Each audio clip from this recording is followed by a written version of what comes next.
My dear brothers and sisters, being a Muslim woman at this time that we're living in is a huge struggle for many.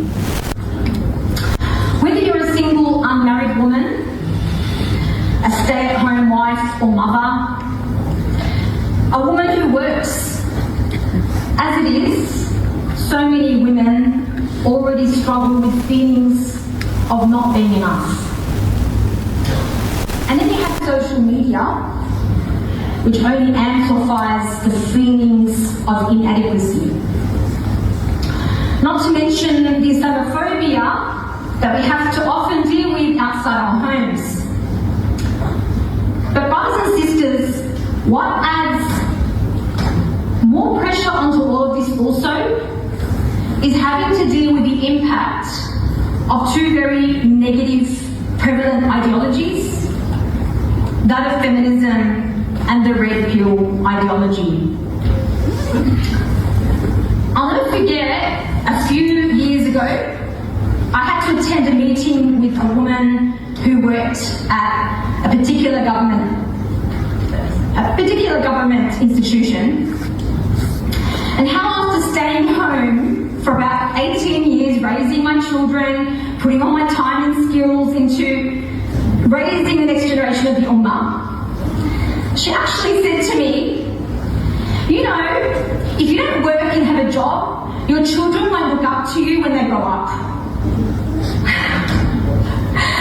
And so I said to her, both my mother and my grandmother always chose to stay home and raise us as children, and I have only ever had the utmost admiration for all of their years of dedication and sacrifice.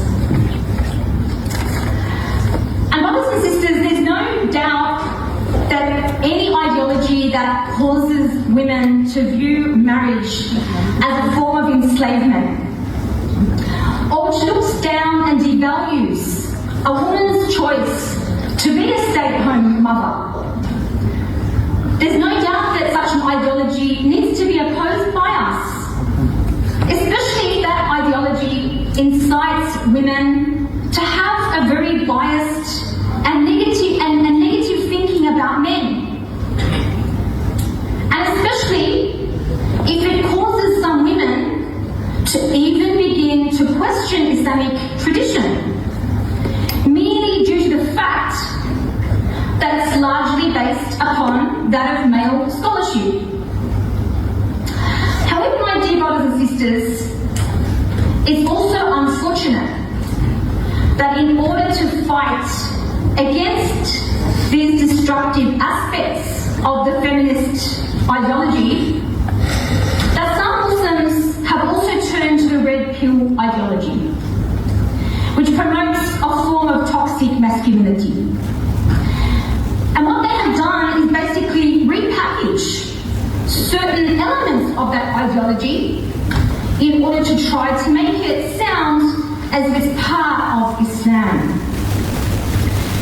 And so as a result, we now find certain individuals, even sometimes supposed du'at, who promote very negative and disdaining attitudes towards women. Attitudes which are not befitting for a believing man to have towards his sisters in Islam in particular. And brothers and sisters, we need to realise the huge negative impact that this ultimately has on marriages. And even marriages taking place in the first place. Because if our men are not being taught how to properly respect and genuinely care for women, if a man comes to a marriage thinking that he has an absolute authority over his wife, which has no boundaries to it, or that he has the right to expect from his wife whatever he likes, with no requirement from him to love and treat her in the same way which he would only accept for himself to be treated, then there's no doubt that coming into marriage with such such ideas are going to have a harmful, if not catastrophic effect upon the stability of that marriage. Not to mention the untold harm that it can have upon the women and children who are at the receiving end of that. So brothers and sisters, if you look at both of these ideologies, both feminism and the red pill ideology need to be called out and opposed, because both of them cause males and females to think in a very negative way about one another. And both of them can lead to the spouses not fulfilling their amanat, their trusts and rights towards one another, and to treat their spouse unjustly. And brothers and sisters, we need to realize that Al-Islam is the deen of al-wasatiyah, wal-i'tidal, right? It's a religion of balance and justice. As Allah Ta'ala says in Surah Al-Baqarah, verse 142, He says, وَكَذَلِكَ جَعَلْنَاكُمْ أُمَّةً وَسَطًا لِتَكُونُوا شُهَدَاءَ عَلَى النَّاسِ وَيَكُونَ الرَّسُولُ عَلَيْكُمْ شَهِيدًا. And thus we have made you a justly balanced ummah, that you may be witnesses over mankind, and so that the Messenger sallallahu alayhi wasallam may be a witness over you. So brothers and sisters, this is why what we need to do is come back to the balanced path of Al-Islam, away from the extremes of either the feminist or the red pill toxic masculinity ideologies. We need sisters to come into marriage realizing that seeking to please your husband amounts to seeking to please Allah Ta'ala. And to accept that from that also is to strive to obey and respect your husband. Because Allah Ta'ala has made the husband one of the doors for a woman to enter Jannah by it. As the Prophet ﷺ told us in a hadith sahih narrated by Abu Hurairah radiallahu anhu, إِذَا صَلَّتِ الْمَرْأَةُ خَمْسَهَا وَصَامَتْ شَهْرَهَا وَحَصَنَتْ فَرْجَهَا وَأَطَاعَتْ بَعْلَهَا دَخَلَتْ مِنْ أَيِّ أَبْوَابِ الْجَنَّةِ شَاءَتْ. If a woman prays her 5 prayers, and she fasts her month of Ramadan, and she guards her chastity, and she obeys her husband, she will enter Jannah from whichever door or gate of Jannah that she wishes. However, at the same time, we also need to be sending out louder and clearer messages to our brothers that extra rights in marriage also comes with increased accountability to Allah Ta'ala.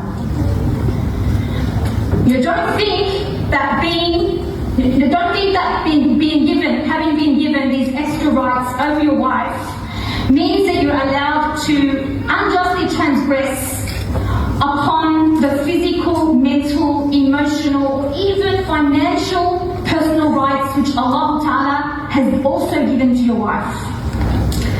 Just as the Prophet ﷺ called to our brothers and said in a hadith narrated by Jabir ibn Abdullah, اتقوا الله في النساء, fear Allah in regards to women, فإنكم أخذتموهن بأمانة الله, for you have taken them as a trust from Allah Azza wa Jal.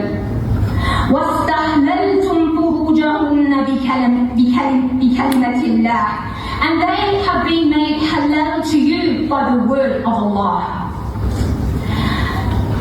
So brothers and sisters, unlike these destructive man-made ideologies, what Islam does, when you bring Islam together, like all the rulings of Islam, you bring them together as a whole without cherry-picking certain verses or hadiths in order to ignore the rights of one gender, you see that Islam works to bring the two sides of marriage together, so that both the husband and wife respect, and take care of one another.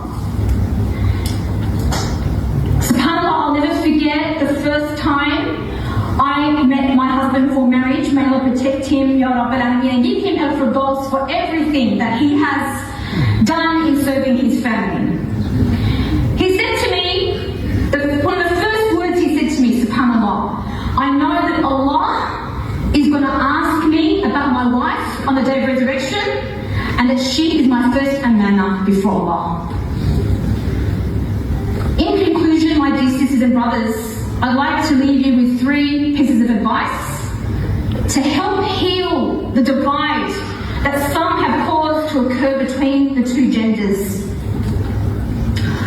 Firstly, to my married brothers and sisters, or those looking to get married, drop any negative attitudes that you may have towards the opposite gender, and instead purify your niyyah and make your intention sincere to marry and treat your spouse with al-ihsan, with goodness.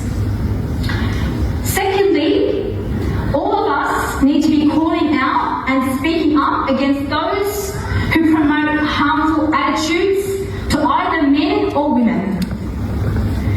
And we need to be especially calling out those who only ever speak about one extreme only, without giving any guidance or advice against the other extreme.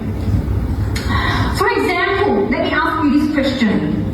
How many times have you heard certain individuals go on and on about women following feminism? But yet, not once do you ever hear from those same people any sort of guidance or pushback against toxic masculinity, despite we know that a lot of the youth in particular are being affected by it. Instead, you find these same individuals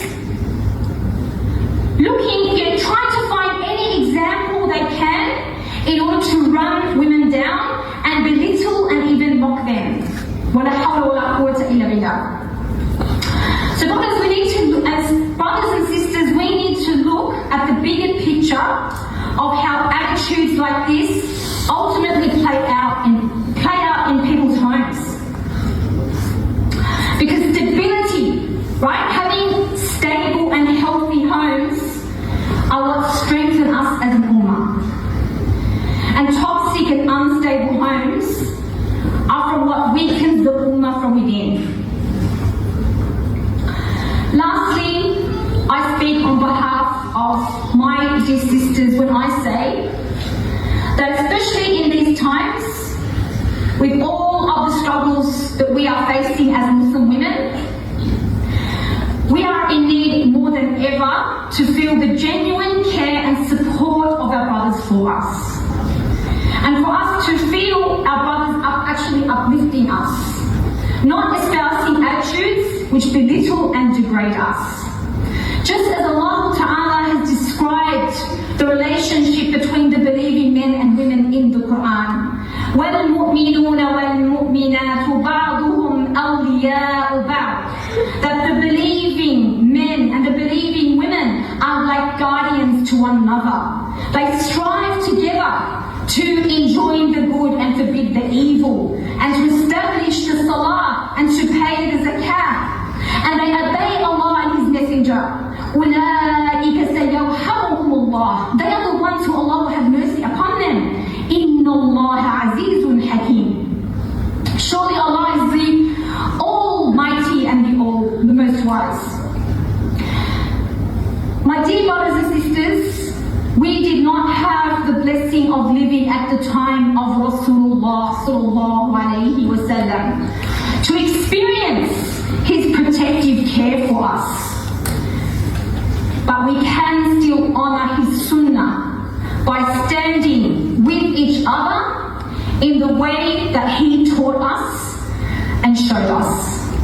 May Allah Ta'ala enable us to balance our hearts and rectify our hearts and rectify the rifts that have been caused between brothers and sisters, and may He rectify the affairs of our homes.